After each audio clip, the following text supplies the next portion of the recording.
はいどうも、フランスガイド中村です。今私の後ろに映っているのはムーランルージュ。そう、今ね、私たちがいるのはパリの18区モンマルトルでございます。今回はこのモンマルトルの魅力をロマンチックな、空の下、皆さんと一緒に見ていきたいと思います。それでは早速行きましょう。はい、ということで今目の前に見えているのが地下鉄の入り口ブランシュ2番線でございます。これもね、エクトール・ギマールのアル・ヌーボー様式の地下鉄の入り口になっておりますよ。ブランシュっていうのはね、これ白いとか白って意味なんです。一体これなんで白なんていう名前がついているのかというとですね、今目の前に広がっているこのねモンマルトルの丘なんですけども、かつてはここで白い石ギプスと言われるものが取れたからなんですね。ですからこれから見る私たちのモンマルトルの丘、実はその中は穴ぼこだらけになっております。このね白い石をねギプスをねここに1回集めて、そしてパリのね方向に、持っていったので、ここはね真っ白になっていた場所ということでブランシュ、白いという名前がついているんですね。白白と言っておきながら目の前には何か赤いものが見えているよ。そうムーランルージュですね。ムーランというのは風車、赤って、ルージュっていうのは赤ということなので赤い風車という意味でございます。赤い風車がほら目の前にドンとあるじゃないですか。モンマルトルというところはね、かつては丘になっていて、そこでは風がねよく吹いたので風車がたくさんあった場所でした。現在でもねモンマルトルには当時の風車が2個だけ残っているんだけども、そんなものもね紹介していきますよ。さあ、そしてこのムーランルージュは、キャバレー、ミュージックホールになっているんですね。1889年に開いたミュージックホールでございます。1889年、なんか聞いたことがある年号なんじゃないですか。そう、これはねエッフェル塔が建てられた時代ですよ。ちょうどその同じ年にこのミュージックホールは開館しているんですね。世界中からね万博があったわけでしょ。そこは世界中から人々が来るときに、その人たちにフランスの名物見てもらおうよということで開館したのがこのねミュージックホールムーランルージュでございます。まずねどんなものがここで行う、光ったじゃんね。あとねもうちょっとで、日没なので、これからねライティングがどんどん始まるといったところなんですけども、さあほら光ったわかるかな。まだちょっと明るいからさわかんないんですけど、さあここにはねオヘンバッハによる天国の地獄、それに合わせてこの踊るのは足をポンと上げて踊るねフレンチカンカンというものがここの名物でございました。さあここのね壁画にはこのような足をね、上げて、踊っているラインダンサーたちがおりますよ。フレンチカンカンと言います。さあそしてねこちら側にもこのような壁画があるんですけども、そこでね踊っているのがラ・グルという人と骨なしバランタンという人で、そしてそのね、端っこで絵を描いている人がいましたけども、その人がこのムーランルージュのポスターを描いた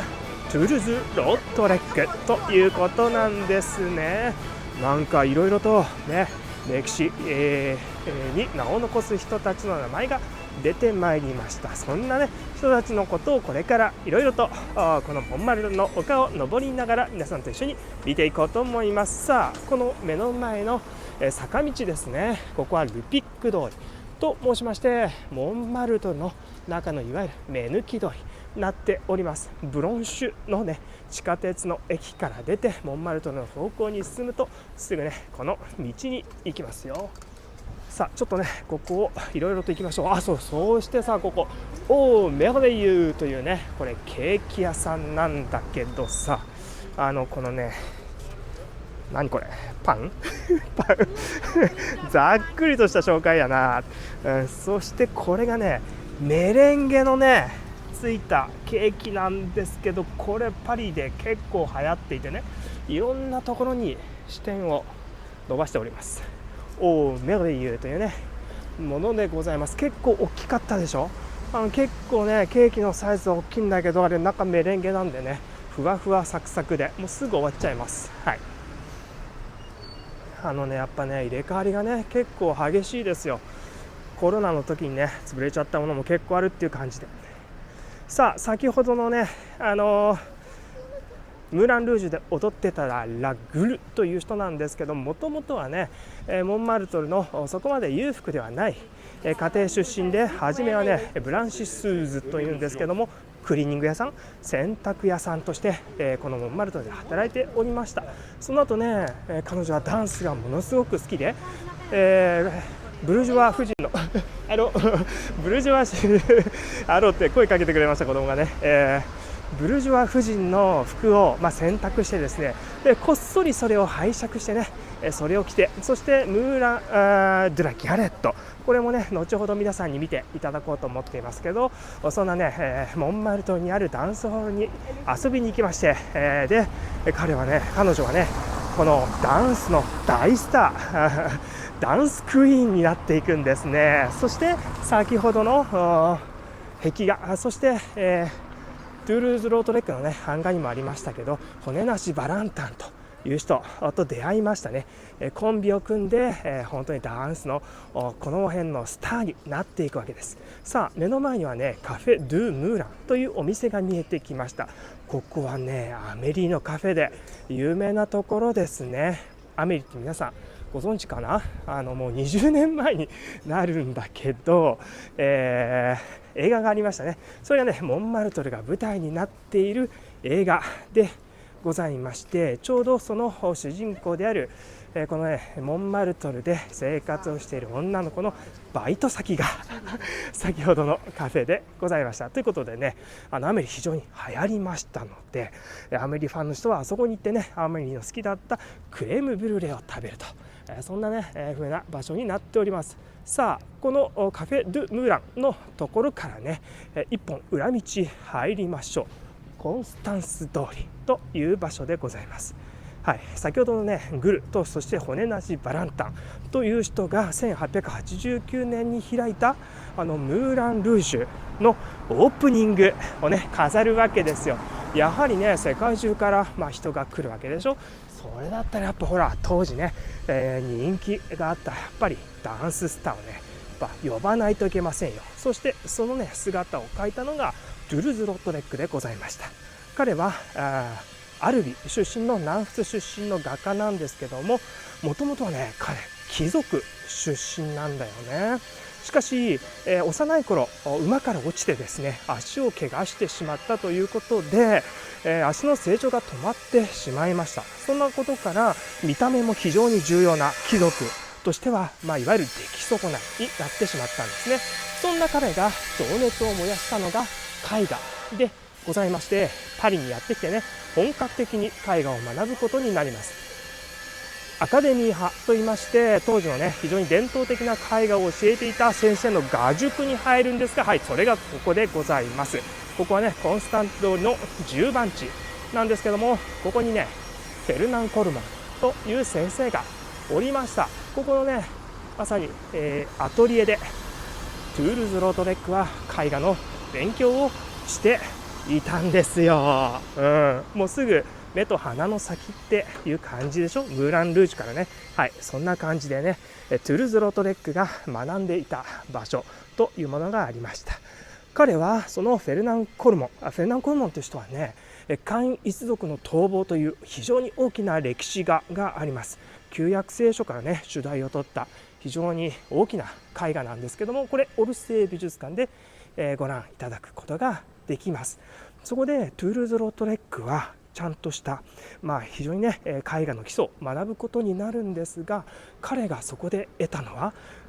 絵画技法だけではない非常に重要な出会いがありました。はい、そんなね出会った人物の肖像画をトゥールーズ・ロートレックが描いております。この人なんだけど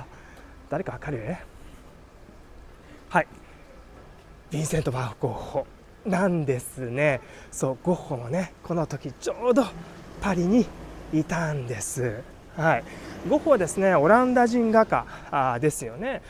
しかしゴッホはねまずは画家になろうと思っていたわけではなくて、ゴッホはまず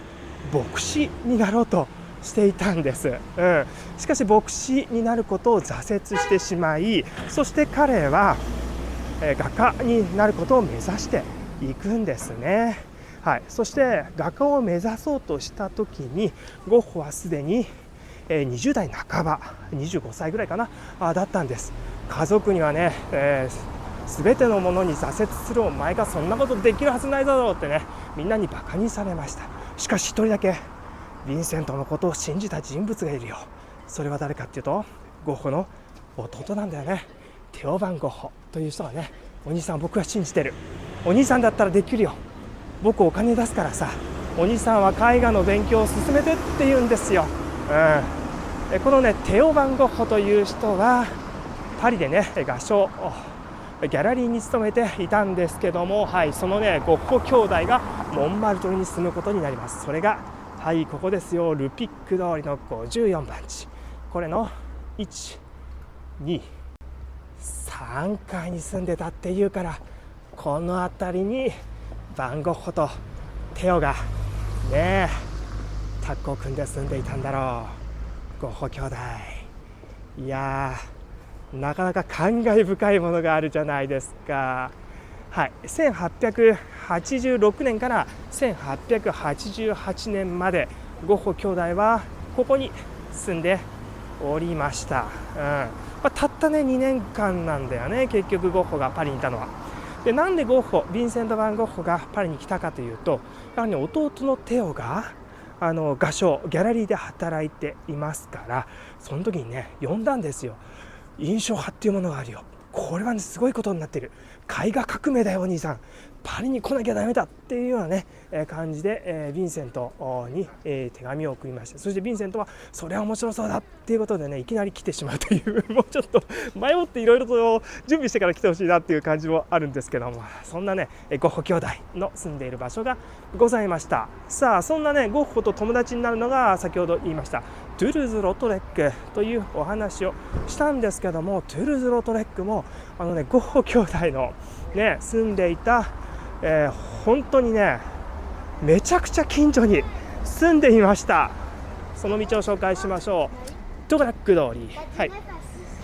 今ねドゥフラック通りのところをね入っていきましたけれども、なんとトゥルーズ・ロトレックはまさにね、ヴィンセント・バン・ゴッホとテオ・バン・ゴッホ兄弟があそこのアパートに住んでいる時にここにアトリエを借りることになります。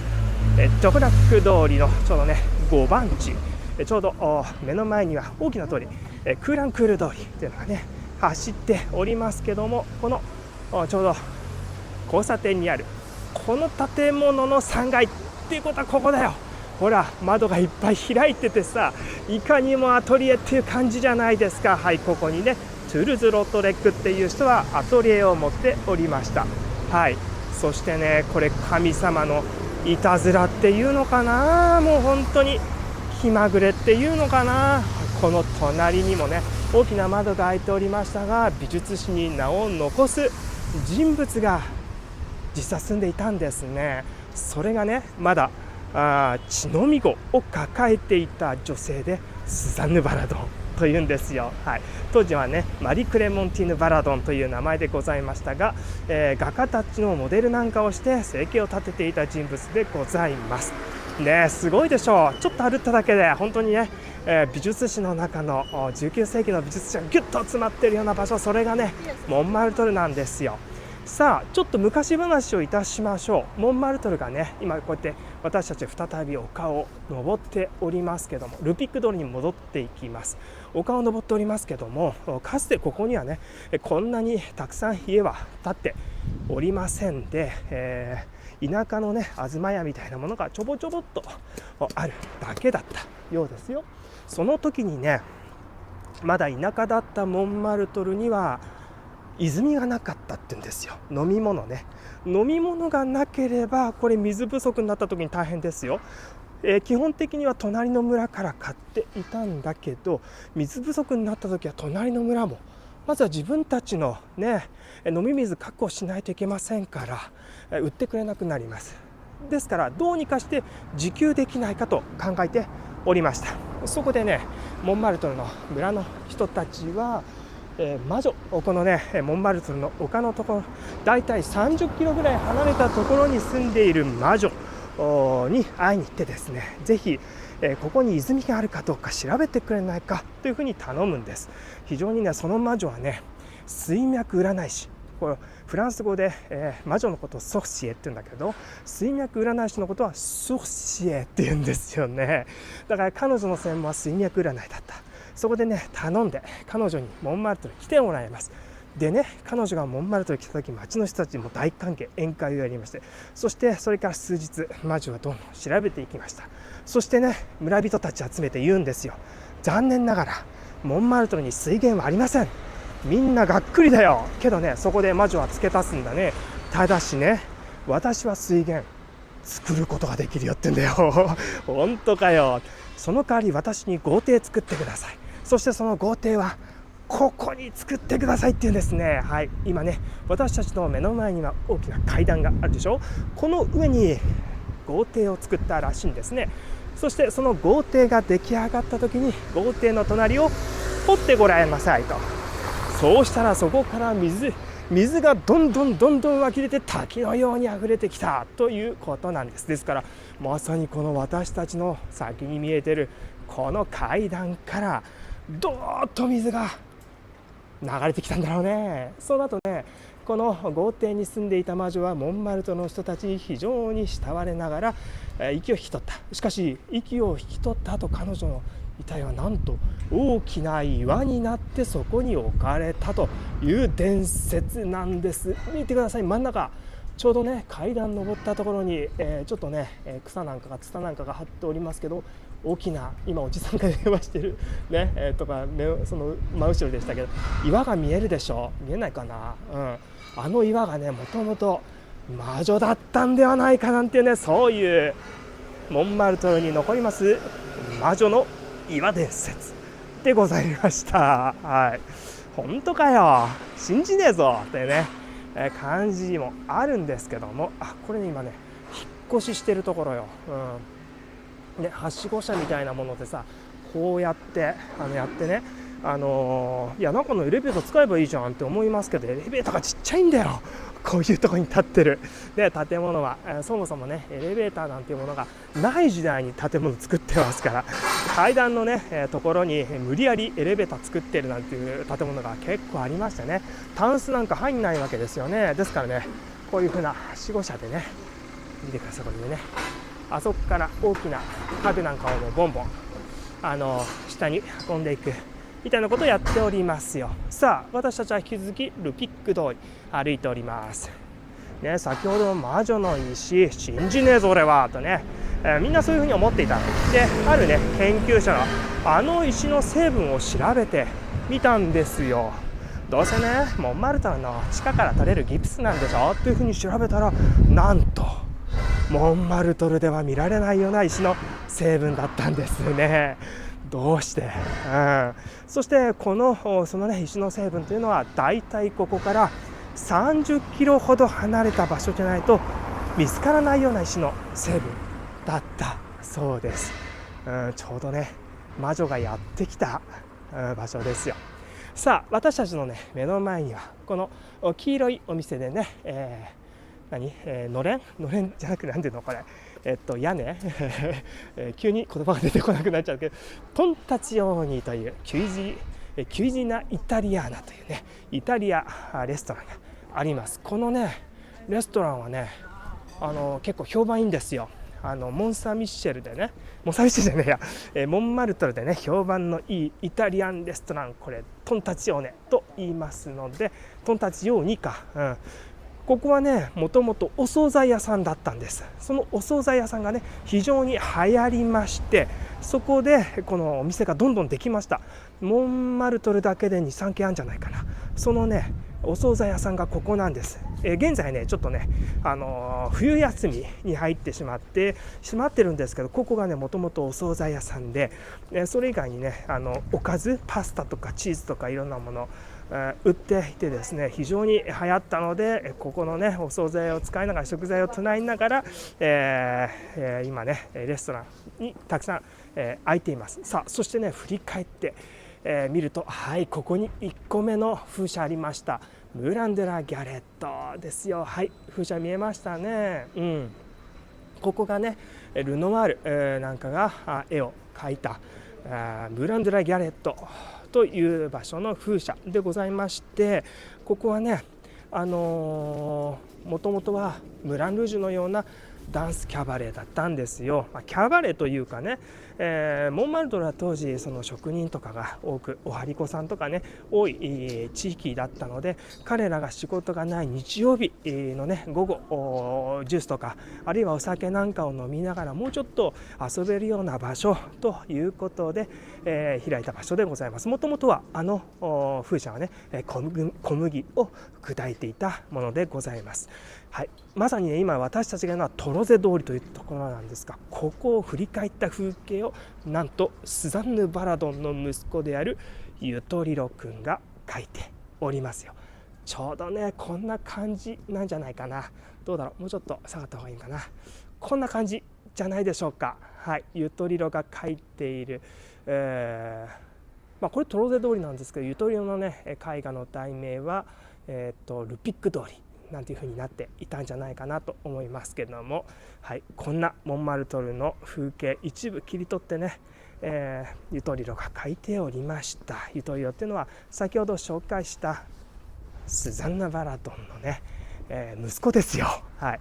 トゥールズ・ロットレックがトゥラック通りに、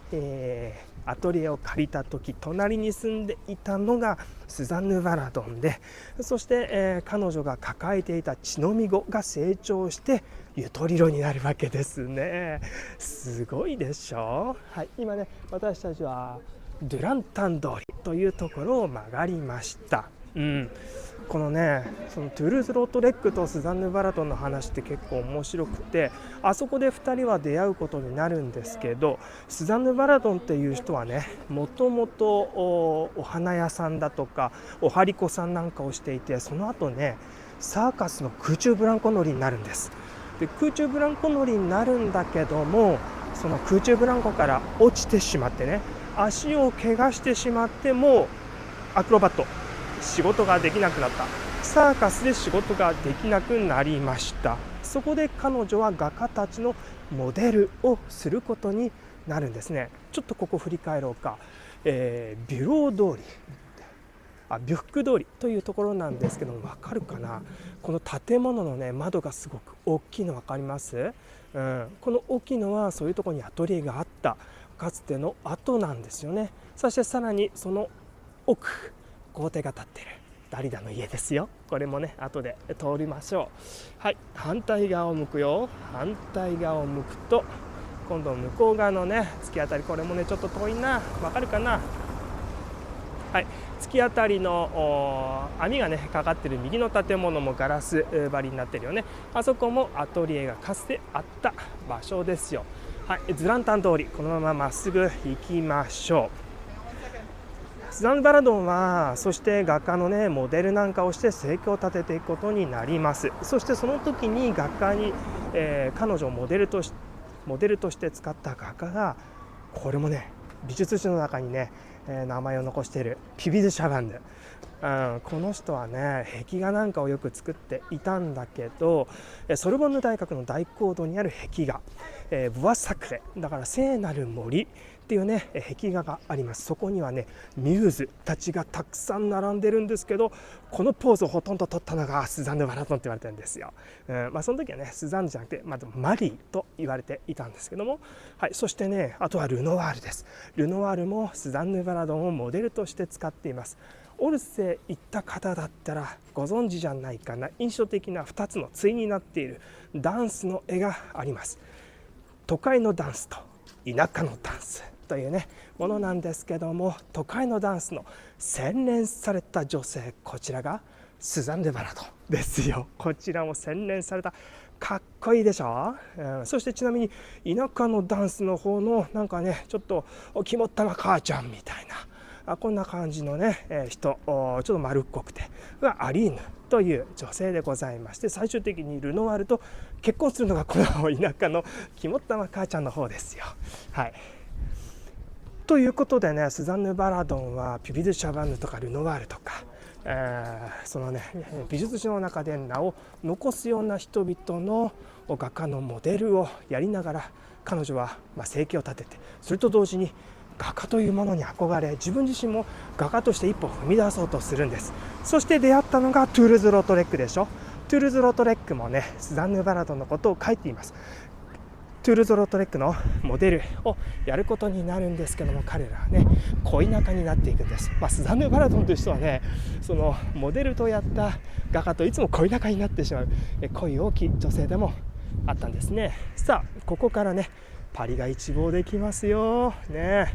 いい感じじゃない。これ晴れてるとねもっと向こうまで見えるんですけど、このくぐもった感じがまたねちょっと大人っぽくて湿っぽくていいんじゃないでしょうか全ては言い方というね感じもしますけど、でね、このトゥールズ・ロトレックはそのスザンヌ・バラドンのね残しているんですけど、二日酔いというタイトルで彼女の絵を残しております。本当ね親密な仲が伺い知れるよね。そしてそんなトゥールズ・ロトレックが、マリ・クレモンチーヌという本名の、バラドンにあだ名を与えるんですね。それがね、スザンヌという名前なんです。はい、そして彼女は、スザンヌという名前を持ちながら、有名な美術史の残るような画家になっていくということなんですね。はい、そしてね今私たちの目の前にはル・バト・ラヴァール。さあ芸術たちのモンマルトルといったらここを外すことはできないでしょう。ここはピカソが1905年かな、20世紀初めからアトリエとして持っていたところです。わかる？これ曇ってる？もしかして。はい、ここにねピカソがおります。はい、でピカソがここでアトリエを使っていて、そのねまだフランス語が十分に話せないピカソをその人をね、いやこの人はすごいぞと言って美術批評をやっていたのがこの3人で、ギヨーム・アポリネール、アンドレ・サルモン、そしてマックス・ジャコブという人たちです。やっぱ新しい芸術家をやる、芸術をねやるんでしたらね、やっぱりそれが一体どういうものなのか、そういう理解者が必要です。それを今度言葉にしてね批評する人が必要ですけども、そういう人たちにもピカソは幸運なことに恵まれました。でこれね絵を描いてるピカソなんですけど、見てください。ほらこういうとこ、これアフリカのマスクとかね、アフリカのこの彫像ですよ。こういうものに非常にピカソはね、影響を受けて作品を作っていきました。ここでピカソが作ったキュビズムを生んだ大作というものがアビヨンの女たちですよね。すごいでしょ。ただねこの時にはピカソはもう極貧生活で、これ冬なんですけど、ほらこれストーブめちゃくちゃ寒かったらしいね。ピカソもねそういうね、修行の時代があったということなんですけど、で最終的にここね火事で焼けちゃうんだよね。はい、こんな感じということで、このバト・ラヴワールというところは洗濯船とね、いうところなんですけども、ここは一回火事になったところが、作り直されてこのような姿になっております。ちょっとね日没近くなってきたんじゃないでしょうか。ちょっとね、辺りがね、夕方ちょっと暗くなってまいりましたが、そんな感じでねちょっとネオンなんかも最後の方にはついていくんじゃないかな。そんなロマンチックなモンマルトルを今皆様に紹介しております。バト・ラヴワール、これね洗濯船って言いますよね。洗濯船っていうのはね、ここのね場所で洗濯していたわけじゃないんですよ。洗濯船というのがかつてはねセーヌ川にたくさん浮かんでおりました。進まないボートみたいなもんでね、そこに停泊してるんですよずっと。その上をね、それ木でできていますからボートみたいになってて、ギシギシギシギシっていうので、このねアトリエも同じように板張りで歩くと洗濯船を歩いているようだということでね、ボロアパートということで洗濯船というね名前で言われてた場所なんですけど、ここはねバトラボアルのようなアトリエがまだ残ってんです。扉が1、2、3、4つあるでしょ。電気ついてんじゃん。これね現役のアーティストがこういうところで作品作ってんですよ。残ってんだよねこういうアトリエが。やっぱねパリ偉いなと思いますよ。なんでこういうの別に潰そうと思えば全然潰せちゃうんだもん。で新しいアトリエをねもっと快適なアトリエ建てることできる。しかしさあそこからピカソが誕生し、それ以外にはねモディリアーニがいて、そして、アンドレ・ドゥランがいてっていう風に、もう本当にアバンギャルド、20世紀初頭のアバンギャルドを代表するような画家たちがああいうところで誕生しているんだよね。だからやっぱりああいう伝統を残さないといけないということで、現在でも現役のねアーティストが借りられるような、スペースになっております。さあ話は変わって、今度はね歌姫の話をしましょうか。ダリダっていう歌姫、皆さんご存知かな。アラン・ドロンとねデュエットしてパローレパロレパローレというね歌が有名なんですけども、そんなダリダが住んでいた豪邸でございます。彼女はイタリア系の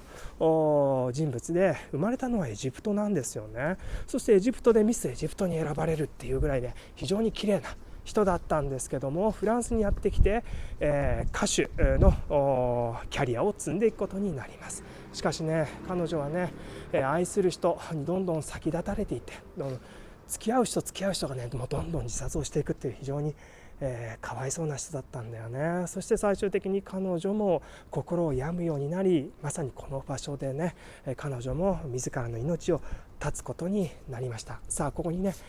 ダリアのね家の前にこうやって看板があります。見えるかな、ちょっと暗いから見えないかもしれないんだけども、ちょっと訳しますね。ダリアはこの家に1962年から1987年まで住みました。モンマルトルに住む彼女の友達とは君のことを忘れないよっていうふうに書いてあるんです。みんなに愛されていたんだね。このねダリダっていう人は、最終的に非常に、孤独の中でね生涯を終えたのかもしれないね。豪邸に住みながらでも、なかなか人生難しいね。彼女はね歌の中では恋って素晴らしいねとかね、恋のね、面白さ喜びそういうものを歌ってたけど、最終的に自分のね個人としての愛は見逃せることができなかったっていうことなんだね。はい、ということで今目の前にはもう一つの風車、ムーラン・ドゥ・ラ・ギャレットのねもう一つの風車が見えてまいりました。はい、これね先ほど見た風車とはまた別の風車でございます。風車はねこういうふうに2つあって、ムーラン・ドゥ・ラ・ギャレットのところには2つあります。ここはダンスホールで、ありまして、ルノワール、オーギュスト・ルノワールがここに来てね絵を描いたのが有名ですよね。はい、さあそれではもう一度ここで小話をいたしましょう。郵政省の役人でね、郵政省の公務員だなで、クレーム処理係というね人物がおりました。彼はねその仲間たちにね真面目なんだけどね、仲間たちに仕事を押し付けられたりね、上司にこっぴどくやられたりっていうね、本当に真面目だけは取り柄のような人だったんですね。ある時彼がねまたいつものように残業しておりますと、雷がドーンと落ちるんですね。そしてねその雷が落ちてから自分の体がなんと壁をすり抜けるようになっていたんです。なんだこれ、とんでもないことになったぞということでね、彼はねお医者さんに見に行きます。はい、これノルバン通りという道のね、場所なんですよ。はい、ちょうどここがノルバン通りでございます。そしてねお医者さんはね彼の症状を見て、それね、これはね壁すり抜け病だよということで、お薬出してきますということでお薬を出してくれました。そんなもんなのかな、この薬を飲めば治るって言ってたけど、いや待てよ、壁をすり抜けられるんだったらムカつく上司脅してやろうじゃないかということでですね、壁をすり抜け上司を脅して、その上司は精神病送りにしてしまうとかね、壁すり抜けられるんだったらこれ銀行強盗やりたい放題だぞなんていうことでね世間を探す人物になっていきます。ある時ね彼はある女性に恋に落ちるんですね。そしてね、恋に落ちて彼女と一緒に一晩過ごした後、家に帰ってきます。きっと飲み過ぎたんだろうね。頭痛薬を取りに家に帰って、そして薬を飲んでもう一回壁の中に入ろうとしたら、あれ、自分の体が思うようにすり抜けられない。そう、その薬は壁すり抜け病を治す薬だったということなんです。そこでね、その壁すり抜け男というものはまだそのモンマルトルの壁のどこかの中に、はまっていますよというね、そういう話なんですけども、はい、彼がそれですよ、言いました。ここにいました。壁すり抜け男でございますね。ここにねパネルがあるんでちょっと暗い、読めるかな。はい、ル・パス・ミュハイユっていうんですね。これがね、実はね今話したことは短編小説のね、一つなんですけども、マルセル・エイメという人が書いた短編小説で、そのねマルセル・エイメが住んでいたのが、先ほどねちょっと私がずっと映していたんですけども、この建物にそのショートをね書いていたマルセル・エイメは住んでおりました。マルセル・エイメはね、このモンマルトルに住んでいたので、モンマルトルの道の名前を使ったり、モンマルトルに実際あるものをね、題材にしながらこの短編小説を書いていった人物なんです。ですからね、彼にオマージュを捧げるために、あそこに彼の短編の中でもね最も有名な一つ、パス・ミュハイユ、壁すり抜け男というね、銅像をあそこに、作っておりました。はい、ということで、ここのね広場もさあ予想できたでしょ皆さん。何広場？そうだよ、皆さんの想像通りプラスマルセル・エイメということでね、彼の名前がついております。さあ進んでいこうじゃないでしょうか。ちょっとねわかるかな、暗くなってきたよいい雰囲気になってきたね。大人のモンマルトルの時間になってきましたよ大人も子供もあるんだろうかというね感じもいたしますが、先ほどのムーラン・ドゥ・ラ・ギャレット、風車があったとこですね。風車はねムーラン風樹にも風車あったんだけども、先ほど見たね、ムーラン・ドゥ・ラ・ギャレットの場所にはダリダのね家のすぐ裏手だったでしょ。ダリダの指定席なんていうのもあったみたいですよ。ダリダはね、その自分の結婚する人、付き合う人がね次々と自殺をしてしまうという非常にプライベートでは悲劇に見られていきました。その後彼女の心もどんどん病んでいきまして、最終的に彼女もうつ病に、なっていくんですよね。そんなねうつ病になった彼女が好きだった風景というのがモンマルトルの風景でね、そのねダリダがいつも見ていた好きだった風景、皆さんにご覧入れましょう。はい、こちらなんです。見える？このくねくねっと曲がりくねった向こうにねサクレクールが見えるでしょう。この風景だよ。ダリダが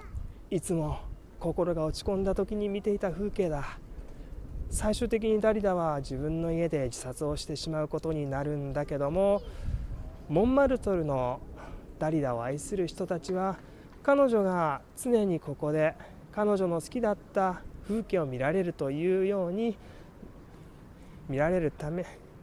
ていられるために彼女のね記念の胸像を建てました。はい、こちらがねダリダの胸像でございます。ちょっとね暗いんだけど読めるかな。ヨランダ・ギグリオッティっていうのが本名。ヨランダさんなんだよね。ダリダって言いますけども、はい、1933年から1987年、はい、そのねダリダの胸像がございました。ダリダまさにねこの胸像があったところにベンチがかつてはあったみたいですよ。今ではねベンチはちょっとほら後ろのところとか、あとはこのね横の部分にはあるんだけども、かつてはそこの胸像があったところにベンチがあったようでね、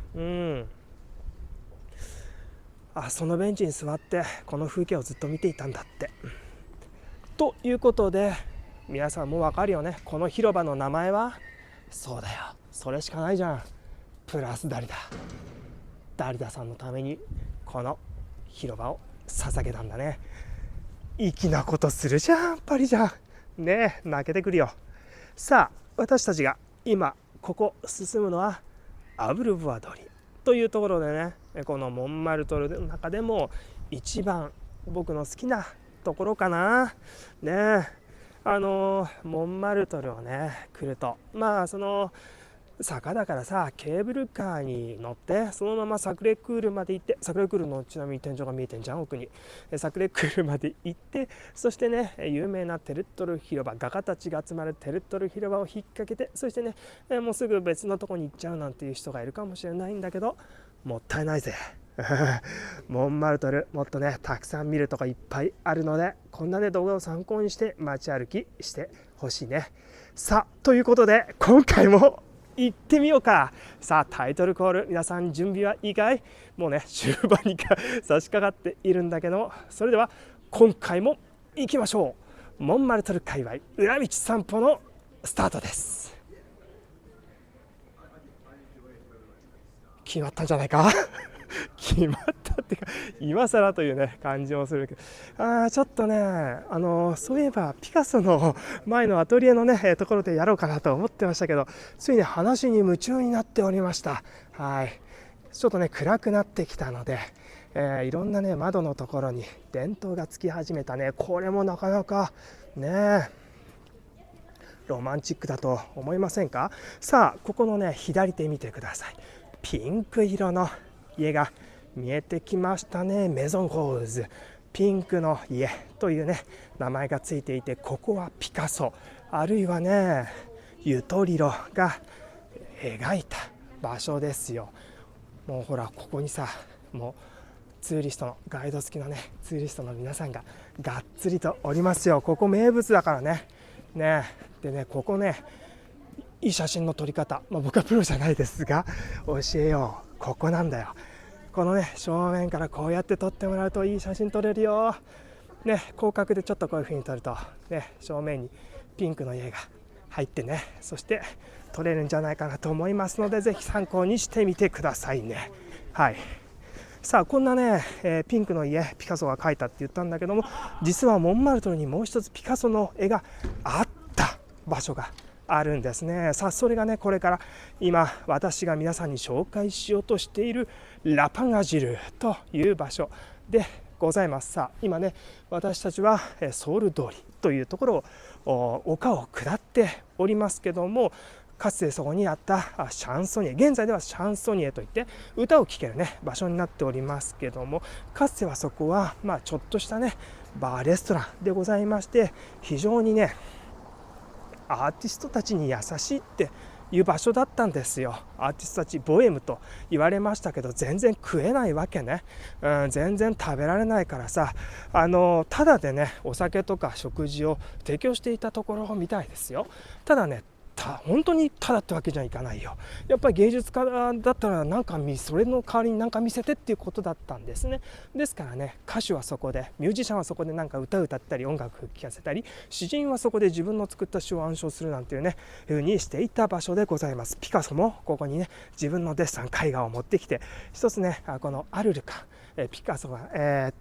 そのピエロの格好をしている絵、そういうものをねここに一つね寄贈しております。残念ながら売っちゃったらしいんだよね。ピカソがそこまで有名になる前に。ピカソはねそれを聞いて、どうしてもこれが欲しいっていう人がねいて、いやこれは売れないって言ってたんだけども、しびれを切らして最終的に二足三門で売ってしまったらしいよ。その後ね、その絵画はもう何十億とねいう値段がついたようだったね。それを売ってしまったとピカソに言った時に、ピカソはそうかしょうがねえなけど数十年早かったぜと言ったらしいというね、なかなかキザじゃないですか。さあ今私たちの目の前にはブドウ畑が見えております。これブドウ畑なんだよ。パリのこんな一角にブドウ畑があるの信じられる？実はねブドウ畑ここだけじゃなくてパリのいろんなところに実はあるんですけども、はい、こんなねブドウ畑がありまして、モンマルトルではね、収穫祭なんていうのもやっているんですよ。ブドウ畑の向こう側、白い建物見えるかな。はい、あそこがね現在モンマルトル美術館になっているところで、これからね私たちはその美術館の前を通ることになります。その1階でねルノワールはアトリエを借りて、そのアトリエでムーラン・ドゥ・ラ・ギャレットを描いておりました。あれ、ムーラン・ドゥ・ラ・ギャレットって現地で描いていたんじゃないの？そのムーラン・ドゥ・ラ・ギャレットのその踊っているその場で持ってって描いていたんじゃないのと思ったかもしれませんが、まさにその通りね。ですからほら雨とか降るからさ、夜は持って帰んないとダメじゃない、だから夜はあそこでちょっとね、作業直す作業なんかをして、そしてまた日が昇るとねムーラン・ドゥ・ラ・ギャレットに持ってってモデルに、ポーズ取ってもらって、その太陽の下で、描いていたっていうことですよ。ですからねムーラン・ドゥ・ラ・ギャレットからここ行ったり来たり毎日していたんだろうね。1870年代後半ですよ。さあ今ね私たちはコルト通りというところに進んでいきました。先ほどのスザンヌ・バラドン覚えてる？トゥール・ズ・ロートレックと付き合ってた人だよね。さあちょっとねちょっとずつ暗くなってまいりました。雰囲気出てきたよ。さあ日没でね真っ暗の前にサクレクルまでたどり着くことができるんでしょうか。なかなかサスペンスでございますけども、スザンヌ・バラドンはねその後本格的に自分も画家になろうとしましてね、そしてここのアトリエを借りることになります。さあここですよ。かつてねルノワールがアトリエとして使っていた場所を40番の市バス、ちなみにねこの40番の市バスちょっとね普通のバスよりもちっちゃいんですね。これねモンマルトルの細い路地をくねくねと行けるようにちっちゃいんだけども、その時にねこの40番のバスの運転手っていうのはねこの市バスの中でも最も上手い人がなるらしいよ。さあここがちょっとさ、そこのモンマルトル美術館でちょっと覗いてみようか。わかる？あそこの正面の正面の家、あそこのさ、これ実はこっちから見ると2階部分なんだけど、裏に回るとねほら崖になってるでしょ、あそこが1階の部分でね、あそこでルノワールがアトリエを借りていた場所でございます。そしてねあそこの建物のまた別のところね、このピンク色の正面の建物、ここのさ上の階、今ほら鉄格子はまってるでしょ、あそこいやこっちかな、どっちだろう急に分からなくなってしまいましたが、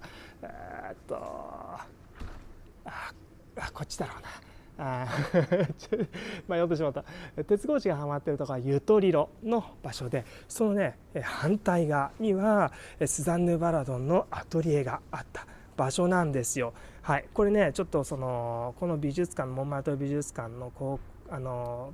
なんていうの、パンフレットっていうの、ポスターなんだけども、これがねスザンヌ・バラドンが使っていただろうそういうですねアトリエをもう一回再現しているんですよ。もともとこういうふうにして残ってたんじゃなくて、スザンヌ・バラドンの写真なんかをね分析してもう一度再構成したところです。はい、ですからねほらこれがね当時の写真なんだけど、ここにいるのがスザンヌ・バラドンです。わかる？スザンヌ・バラドンがいて、でその後ろにはほらこういうストーブが映ってるでしょ。だからこういうストーブがあったんだっていうことでこれ再現するんですよ。で、はい、ここにいるのがユトリロです。家生やしているユトリロ。そしてこのユトリロ、結構ねもう2人ともユトリロも大きくなってますけど、ユトリロも結構大変だったんだでユトリロのね友達、これがアンドレ・ウッタっていう人で、ユトリロの、友達です。でユトリロがね家に友達連れてきたらね、このアンドレ・ウッタがねスザンヌ・バラドンのことを見ていい女だなという、そしてねスザンヌ・バラドンのアンドレ・ウッタのことを見て、あら若くていい男、なかなかいい体してるなんていう風にしてね、この2人付き合うことになるんだよ。付き合うことになって最終的に結婚することになります。すごいよね、スザンヌ・バラドン。自分の息子の友達とね最終的には結婚しちゃうという人ですよ。そして彼女がねここに1回引っ越してきて、その時はまだゆとりろは6歳だったんだけども、そのゆとりろが6歳の時にここに引っ越した時にも実はね彼女はある男性と恋に落ちてるんです。タラランランタランタラン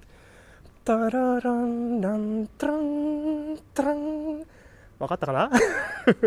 下手だよってねありがとうございます、はい、ここのね、はい6番地コルト通り6番地、ちょっとねもう暗くて見えないかもしれないけども、はい、ここではねエリック・サティという人が住んでいた場所でございましてね、エリック・サティとスザンヌ・バラドンはその当時付き合っていたんですよ。ただねもう本当に少ししか付き合ってなくて、じゃあ2人が結ばれたもう直後にねエリック・サティは結婚を申し込んだらしい。それでさすがにそれは無理と言ってね結局その2人は破局することになるんだけど、いいよね、なんかそういう不器用なところがエリック・サティいいじゃん。なんかすっごい変人だったらしいけどエリック・サティってで、エリック・サティはですねスザンヌ・バラドンの似顔絵っていうのそういうのも残しているんですよね。彼はね五線譜に書いております。そして、このスザンヌ・バラドンのエリック・サティの肖像画を残しております。さあちょっとね暗いけどもここでもパリを一望することができますよ。どうですか皆さん、いい感じでしょ。ちょっとこんな感じかな。さあここもねゆとりろくんが絵に描いていますよ。モーリス・ゆとりろが、モンスニドリという題名で描いております、この絵画はオランジュリ美術館で見ることができますね。このまままっすぐ行くとねサンドゥニという町にいて、さらにそこにはフランスの国立競技場がございます。さあいい雰囲気になってきたんじゃないでしょうか。なかなかねネオンにあふれる夜のモンマルトルね、ナイト散歩になってまいりました。雰囲気出てきたんじゃない。最後には電灯がねパチッとついてラストかなわかりませんが、はいということでねモンスニー通り、ゆとりろがここからおそらく書いていたんでしょう。モンスニー通りを私たちは行きます。もうねちょっとね夕暮れなんでねもう誰もはっきり言っていないかもしれないんですけども、最後に画家たちが集まるテルトロ広場も紹介しようか。はい、先ほどのねゆとりろの絵画を皆様に見ていただいたんだけども、まさにねゆとりろはモンマルトル、自分の地元ですよ。お母さんともね、お母さんも画家だったんだけど、まさにゆとりろはこのモンマルトルでね大きくなってでいろんな問題も起こしてんだよ。スザンヌ・バラドン先ほども言ったように結構恋大きい女性でしょ。好きな男性いると結構ねゆとりろくんのことをそのおばあちゃんに押し付けて行っちゃったりしたらしいね。他の男のところに行っちゃったりしたらしいんだな。で、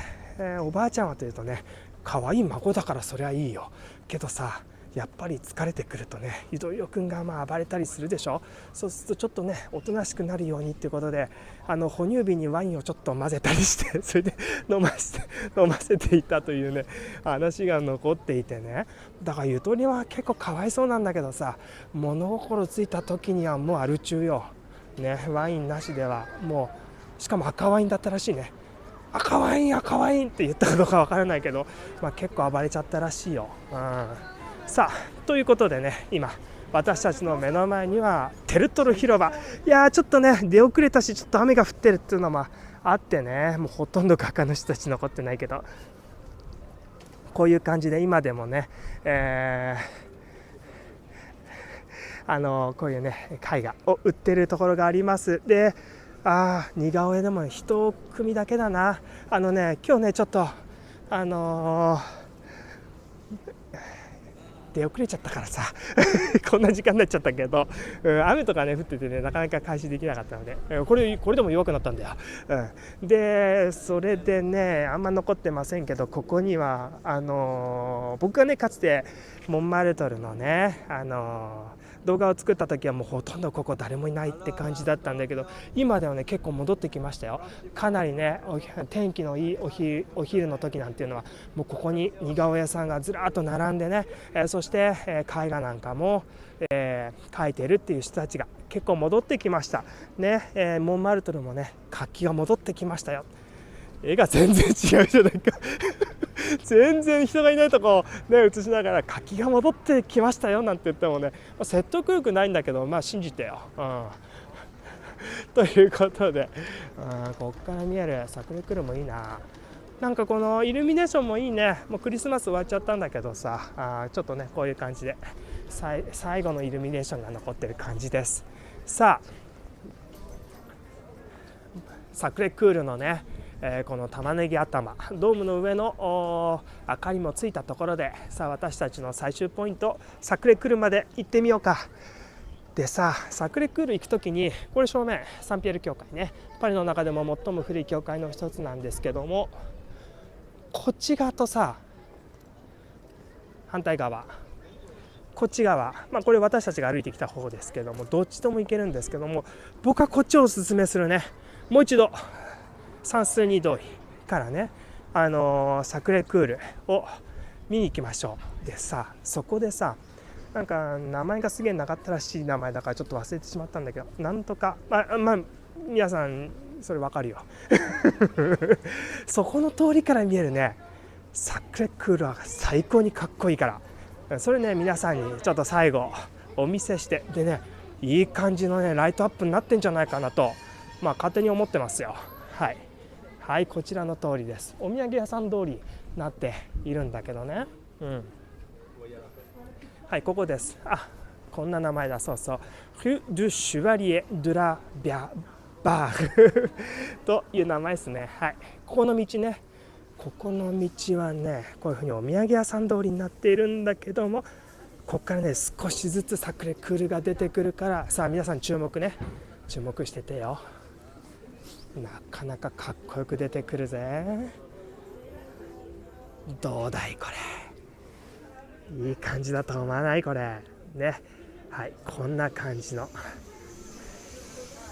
サクレクール、かっこいいぜ。いいじゃんいいじゃん。はい、こんなねお土産屋さん通りなんですけども、目の前にはドンと、このサクレクールが見えますので、こんなところをね最後モンマルトルの丘を登りきる締めで歩いていただくのもいいんじゃないかなと思いますね。サクレクールもねライトアップが始まりましたね。私たちのこのナイトツアー、いつの間にかナイトツアーになっておりますが、これは鐘楼でさ、この中にはサボワっていうねフランスの中でも最も大きい鐘がここにありますよ。カーンなりましたねうるさいよってはい、ということでさあ最後に皆さんにパリの夜景をお見せしよう。さあもうねおしまいでございます。ラストスタート、風が結構強くなってきたよ。どうだろう、マイクでボコボコ言ってしまってるんじゃないかなと思いますけども、なかなか臨場感あるでしょ。ちょっと許して許してください。さあということでね、今回のモンマルトルアーティストなんかをね、ちょっと取り上げながら、そこでアーティストたちが描いた絵画なんかを、つまみながらね、ちょっとこのモンマルトルの丘、一番下のムーランルージュから、そしてこのね、サクレクールの目の前まで歩いてみました。いかがでした皆さん、楽しんでいただけた？ちょっとね小雨降るような天候だったんだけども、雨降ってもね全然大丈夫よ。やっぱりパリはパリ、どんな天気でも楽しめます。どんな天気でも美しい、それがパリですよ。そんなねことを皆さんに分かっていただけたんだったら私は嬉しいね。晴れだったら晴れの良さがあり、そして雨とか曇りだったらその良さがあるよ。いいじゃんいいじゃんいいじゃん。パリのね夜景がいい感じよ。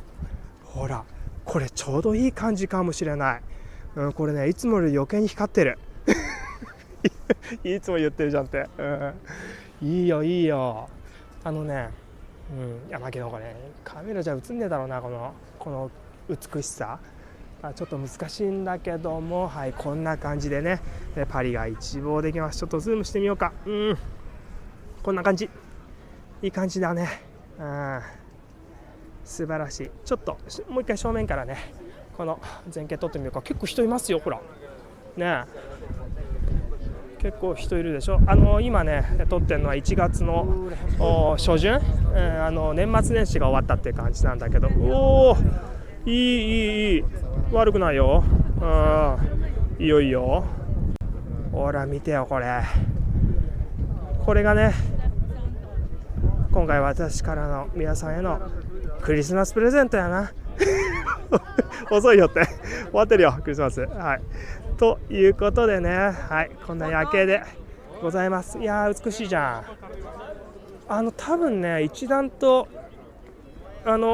光ってるところ、いやーけど難しいな、カメラじゃな。一段と光っているところはあれノートルダムの修復のところじゃないかなと思うけど、